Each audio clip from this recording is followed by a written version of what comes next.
Hello, everybody, and thank you for tuning in to the Liberty Report. With me today is Daniel McAdams, our co-host. Daniel, nice to see you. How are you this morning, Dr. Paul? I am ready and raring to go. All right. And solve the problems of the world. Exactly. So what would we do all day if we weren't solving all these problems? I'd probably be hoeing my garden and That's looking right. after my tomatoes or something. That's right. There are some days when I think maybe I'd be more productive. No, I am dedicated. I know what I believe in. I know it's not a perfect solution to everything, but I know it's better than anything I've ever seen in government and anything I've ever seen in Washington. So I'm going to pursue it as you have on sound policy, and of course on this program we concentrate on foreign policy. Yesterday we talked about Iran, and we sort of a lot of crossed fingers, and we think, hey, they've just declared a victory, yeah. and they said that things have changed, and Pentagon declares victory in a non-war. There was no war, but they just said there was a victory, and they really weren't that type of a threat. Mm-hmm. But all of a sudden, and we commented on this, this is going to annoy a few people, annoy the deep state. It's going to annoy all the individuals who like friction in this buildup. And lo and behold, it's a whole different story. Actually, it's a little worse. A couple of weeks ago, there was a hint and a rumor of 120,000 troops going to. Now it's said that the Pentagon's asking for 10,000 troops over there, and but they don't tell us on what information they have, and they don't tell us where they're going to go.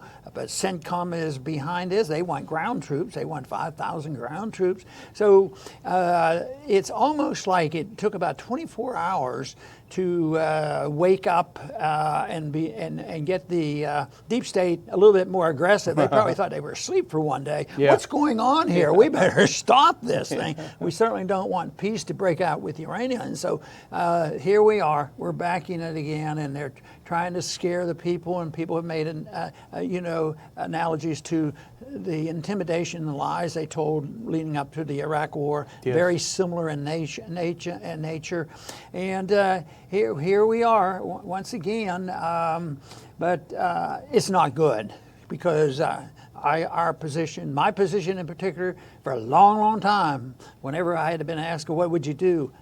Just bring the troop home. Yeah. We just sent them in. We just marched in on these countries. We can just march out. All this Mickey Mousing around and trying to maintain an enemy so that they can keep the war manufacturers happy. Yeah. At the same time, we really don't want a real war. We just want a hot, cold war. Yeah. And of course, we will never have an accident happen. Maybe the enemy will. They said yesterday there was a person hinted, we better be careful because we should have people there in case the Iranians make some stupid mistakes. Yeah. Yeah.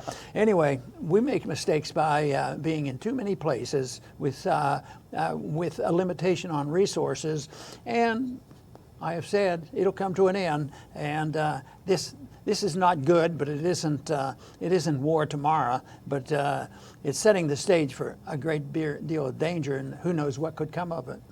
I think the first question that comes to mind when you see an announcement like we saw yesterday is what's the purpose? 10,000 troops for what? It was 120,000. I think it was on May 13th that was announced that they were looking at 120,000. Excuse me. And now it's 10,000. The question is for what? The Iranian military has roughly 500,000 troops between their branches of service. The Islamic Revolutionary Guard Corps has about 125,000, and it also has a paramilitary force of about 600,000 volunteers. So you're looking at a good 1.2 million potentially men in arms in Iran. The 10,000 against that would be a tripwire, I guess, something of that nature. Otherwise, what's the point? Unless they have something else in mind. Yeah, that's it. And the other problem we have, they have something else in mind, but sometimes the one hand of government has something on mind, and then there's the other hand that has something else, and I think that's why there's a lot of flip-flopping. I think a good example of this happened this week, maybe just yesterday or the day before. Pompeo was before the Senate Foreign Relations Committee, and he was very strong in saying that the Iranians are bad people and they deal with Al-Qaeda. and that's why, he was building the case, for preparing for for war and doing whatever is necessary. And then not too long after that, they talked to individuals who work for Pompeo in the State Department as well as Pentagon, and they said there's absolutely no evidence that the Iranian government has anything to do with Al-Qaeda, and that's been the history. And we've talked about it so much that they wanted to be allies in getting rid of Al-Qaeda. Yeah. And that's when we pretended we couldn't accept that, because the ultimate goal that has been set many, many years ago, and maybe it's been involved, 40 years, ever since we were involved in around trying to control their oil and installing the Shah and all these other things. But it's been more of a challenge. But the whole thing is that we have a policy there that is fruitless and worthless, and we need to obviously include a non-intervention with Iranians as well as many other countries. Well, Pompeo was playing the exact same role that the neocons played in the run-up to the 2003 war. Remember, that was all of the claims that Saddam Hussein had ties to bin Laden and ties to Al-Qaeda. The purpose was just to scare the Americans into supporting the war. Imagine being a semi-intelligent State Department official and having your boss peddle such obvious and transparent lies. It must be pretty demoralizing. But you have to wonder, these 10,000 troops, if they go, where will they stay? We should probably talk about that. Where will they be based? Iraq's probably not going to be too keen on having them because they're trying to get rid of the 5,000 that they already have. The other thing is, what's the purpose? I suspect, and I read it somewhere, someone had a comment and it kind of flashed in my brain, that this new neocon brainiac idea, because they're always coming up with some schemes, I think they may be looking at attacking Syria, because they constantly talk about Iranian proxies in Syria, Iranian militias in Syria, by the way, who were killing Al-Qaeda while we were arming them. If you take care of the Iranian militias in Syria, then they'll turn their sights to Lebanon, which is continually heating up. Then this great neocon idea might be that Iran may feel isolated and come to the table. I think you have a perfect point there, because I think sometimes there's an incident for distraction and then they're off doing something else. And this whole idea that, once again, we got to get a solid. He's poisoning his people again. Yeah. And we have to stop him. He's done it twice before. Some of the pundits on TV are just horrible. They accept absolute factual evidence that he's done it before and he's getting ready to do again. And the only problem with our policies, and this was a military guy, the only problem is that we weren't thorough enough. We should have just totally destroyed the country and killed him and all this stuff. I mean, it's just is so outrageous. But anyway, I think your point is well taken. But you know, the Senate was in meeting yesterday, the Senate Foreign Relations Committee, and they had a vote. Chris Murphy, I think he's from Connecticut. He works with Senator Paul on a lot of these foreign policy issues. And now Murphy is a liberal, but he happens to be pretty good on foreign policy. Yeah. So he had a resolution. He brought it up for a vote. And once again, he said you can't go to war without permission from Congress. And I remember Rand had a really good statement one time against Pompeo. He literally pointed his finger. You can't do this without it. Well, everybody knows they can, but it's like you better not and you should not if you think anything of the Constitution. But they had a vote on this, and it was 13-9 to say that it doesn't matter, just let them go, so it never goes to the full committee. And all they're wanting to do is suggest, do you think we should consider the Constitution? Yeah. And I remember when I suggested that one time, how much mocking there was. What? Yeah. Support the Constitution? Not in this incident. We don't deal with that anymore. Old-fashioned. Yeah. Well, the whole basis for these two announced troop increases is secret information. Right. When Bolton was talking about this new upcoming Iran threat, that he had to send the Abraham Lincoln and he had to send those B-52s out. We have some intelligence, we can't tell you what it is, that Iran's going after us. And likewise with this 10,000, new threats emerging, can't tell you what it is. And it makes you wonder, there's always this secret information.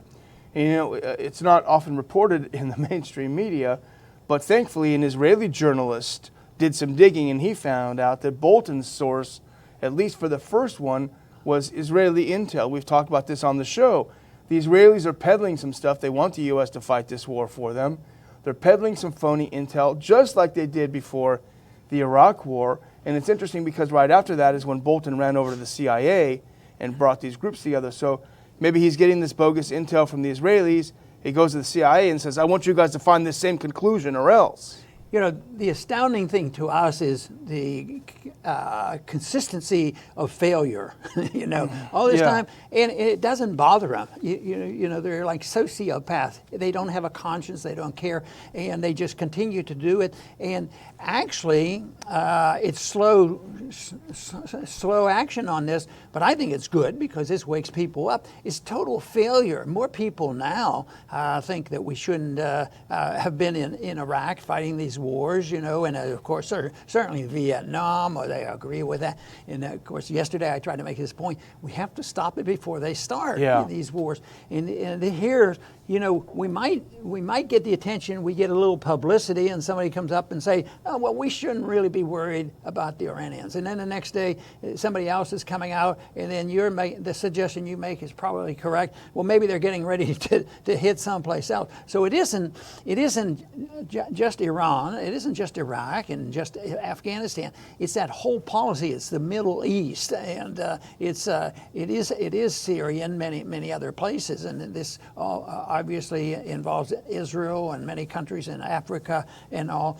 But it's the overall position. It's maintaining a world empire is really what it's all about. And I think as long as the system that we tolerate and the people, and it functions to some degree, is that you can counterfeit money, people will take it, and we can continue to finance this. There would be none of this if there had not been devising this system where we have the world currency, we're the counterfeiters of the world, and we have the military might to defend that system, and nobody can touch us. And we manipulate our currency, but nobody else can. And if they don't behave, of course, then we're going to threaten them with military force and financial destruction through sanctions. But it's all going to come to an end because of the whole idea that failure. The monetary type of system we have has always failed in the past and will fail. The foreign policy will fail. Here we've had decades now of absolute failures and runaway costs, and yet you have a vote in the Senate and you just can't even get the Senate to vote and say, you know, if you're getting ready to go to war, you ought to check with us. I mean, it's almost like it's unpatriotic to do that. Patriotism now is avoiding the Constitution. Yeah. You know, if you say that you ought to follow the rules, then you're not a very good patriot because you have to be a little bit flexible on this. The world's a tough place out there, and this is a modern age. Things are moving quickly, so we need to give more power to the executive branch and deny even the Congress from slowing it up. You know, it's the imperial presidency that is a big deal on these problems that we're facing. Yeah, and it's all a playground for John Bolton. You know, we like to refer people to think, because we read a lot of stuff every day to try to put the show together. I was reading a piece by our friend Joe Lauria. We've had him on this show before at Consortium News. He had a good piece on John Bolton when he was at the UN. Remember, he couldn't get an appointment. He was a recess appointment. He couldn't get confirmed. But he went to the UN, and very quickly he started throwing things and breaking things. And Joe wrote about it because Joe was a journalist at the UN at the time, and he was reflecting. But there was also a clip included of the speech that Bolton gave at the UN, and he talked about, I mean, I don't even know the word for it, but he said, there is no United Nations. The only country in the world that's powerful enough to make things happen, the only consequential country is the United States of America, you know. How to win friends and influence people. Huh? Exactly. You know, what's terrible about it is for the moment, we are powerful and we can do it, and it worked out this way. But my point is, it's unsustainable and it's very bad. It's immoral. It doesn't follow our tradition, doesn't follow our Constitution, and therefore we shouldn't be doing it. We shouldn't wait. And just because you can be a bully and tell the world how they have to live and what they have to do, and that we make them obey, doesn't mean that it's right. And that's why we are in a transition. We've morphed into this position. I think that it's really been downhill for 50 or 60 years, especially since World War II. Yeah. You know, all the wars that have been fought, and all the deaths, and all the inflation, and all the power. You know, the elimination of the Soviet Empire. Great news. Where's the peace dividend? I was an optimist, and there was. For a couple of years, there was some improvement. I like Gorbachev, and we started trading and talking and traveling to Russia. But now, once again, Russia is at fault for everything. I'm sure they're at fault for something, but what we have responsibility for as American citizens is our own government. Yeah. You know, and I think that if we come across some information that we think is correct, we should present it and try to convince others that this is true and right. And I happen to think the founders were on the right track in many ways on their policies, and they talked about non-intervention, and they talked about not running around the world looking for monsters to destroy. Yeah. But I think that's all worthwhile, because the other option is so horrible. It's more of this stuff, you know, more troops going here and there, and there will be an accident that will happen,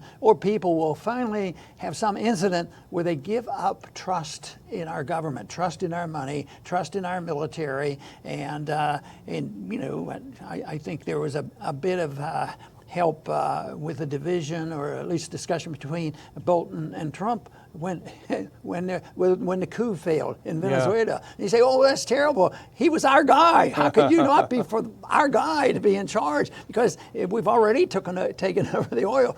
So no, I think the failure of the coup is a sign that we ought to be cautious. Yeah, absolutely. And you know, this whole thing is about planning for Iran. And the New York Times had a piece I was looking at before we started, and part of all this troops, do I need 2,000, 10,000, 100,000, is the U.S. is trying to decide what kind of action it might take if Iran resumes its nuclear fuel production. That nuclear fuel production was frozen under the 2015 deal. They weren't doing anymore. So now that we pulled out of the deal, Iran says, okay, if the deal's off, we'll go back to what we were doing. And the U.S. is planning on an attack. So I was thinking maybe the problem is not that the deal was deeply flawed, like Trump said, but it was actually working too well. The Iranians were behaving themselves too well, and so that's why they had to throw a spitball at it and blow it up. And make sure people understand they're really not back making nuclear bombs. Yeah, you know, they've increased their 20%, enrichment. yeah. So, but that is enough to antagonize the neocons and drive them nuts. Any increase. So I'll just close by saying there's a real danger that, you know, the Pentagon and the planners start believing their own propaganda. They said yesterday when we did the show, oh, well, our saber rattling scared them off and now they're backing down. That's really just for public consumption. But if they start believing it themselves, they may saber rattle a little stronger next time, a little more dangerous. And there will come a point where the whole thing bursts and you have a war. So this is the danger of believing the propaganda you're trying to get the rest of America to believe. Well, very good. And once again, I would like to just close by restating the positions that we take in emphasizing how we deal with these kind of problems. And it's very simple. We should mind our own business, have a strong national defense, defend our liberties, set a good example for the world. And what we're doing over there now and threatening with these troops and sending troops in, and also, I think a very exasperating thing it must be for even the people in the administration is this on again, off again. You have no idea what they're doing. Yesterday, you know, they said that the war's over. The Iranians aren't that great a danger. And then today, you know, we're getting ready to send 10,000 troops. So a little bit of consistency, but that might be deliberate. You throw out a bone to the people who are more peace-oriented and say we're working toward peace, and the other hawks who want to, you know, force the confrontation. So we have to be alert. We'll do our very best to bring to you our views on this, always promoting and emphasizing the fact that a non-interventionist foreign policy, us mind our own business, is the best way to move toward peace and prosperity. I want to thank everybody for tuning in today to the Liberty Report, and please come back soon.